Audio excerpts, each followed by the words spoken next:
I don't sleep. Even I'm coming here for a few hours on some stockies, I didn't sleep. And the day I lie in and my alarm wakes me up is the day I'll stop.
Hi, I'm Iain Barr, and today we're fishing Elinor Trout Fishery based in Northamptonshire.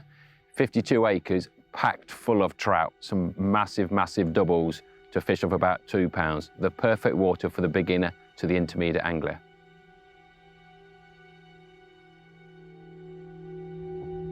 So how long have I been visiting Elinor? I've probably been coming here for about 25 years. How ironically though, I did catch my first trout at the sister venue of Elinor, which is Ringstead Grange. Unfortunately, that's now a carp fishery.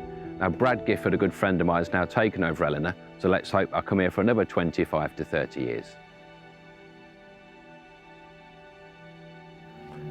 I've been fly fishing for about 40 years, and my dad, who was a Scottish angler who moved down to England, got me into this crazy but addictive sport. I've worked my way through the ranks, always extremely competitive.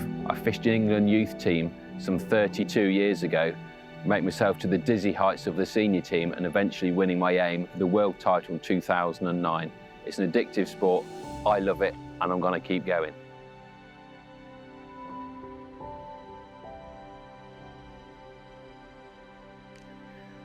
Typical tactics for Elinor would be a floating line with the washing line method. A candy fab, a small black buzzer, size 12, and a size 12 cruncher on the top dropper.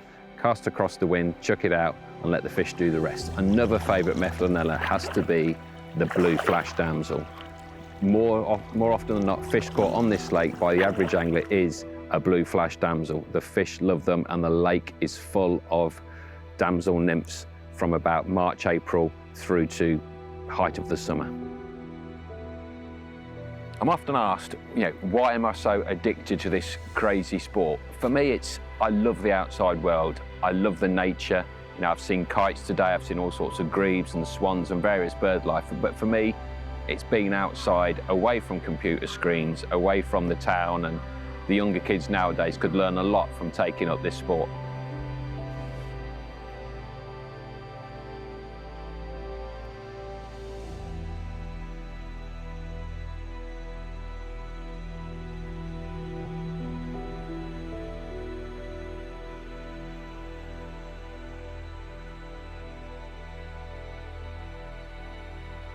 So what are the top 5 mistakes I see many anglers making?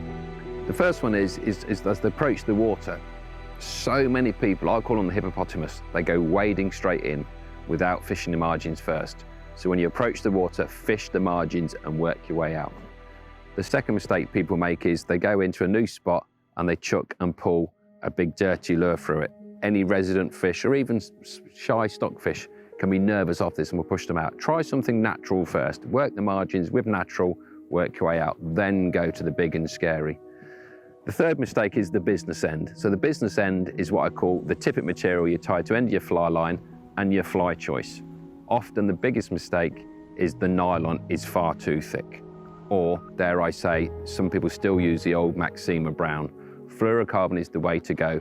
For nymph fishing, £6 to £8 is more than plenty. I never go above £8, very, very rarely. For pulling lures, if you're pulling hard and fast, £10 maximum. That's all you need. So thickness of the nylon and the fly choice. Fly choice, start natural, go scary afterwards. Fourth mistake, really common with nymph fishing, especially from boats, even on these small waters, is people cast too far. The further you cast, the further your flies sink. Golden rule number one, trout can't look down. So if your fly's beneath them because you've cast too far, you're not going to catch anything. Keep it nice, keep it short, keep it tight. You will catch more fish.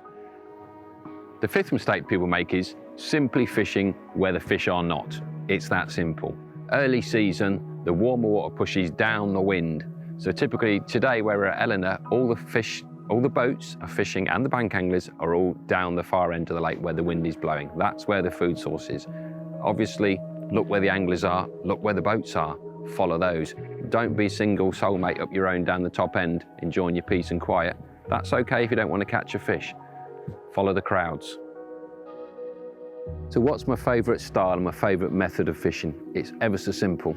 For me, it's all about the take, and the saying is the tug is the drug. So straight line with a set of nymphs or a set of buzzers, feeling that line, locking up your fingertips, can't be beaten. So without a doubt, favourite method, nymph fishing. In fly fishing, there are literally thousands of patterns. So what's my top 5? I have to say my number 1 choice would be a candy blob stroke fab. Very baby pink and yellow. I'm renowned for it. I created it. The Iain Barr original candy blob.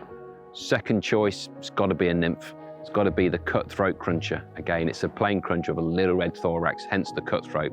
Lethal, don't fish without one. Buzzer fishing, never ever fish without a woofter buzzer.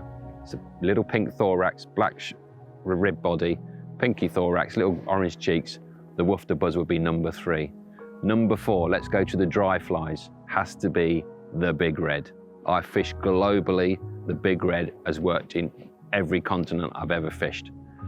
Number 5, I'm now getting a reputation for chasing Rutland's big brownies. It's got to be the black and gold humongous. There's your top 5.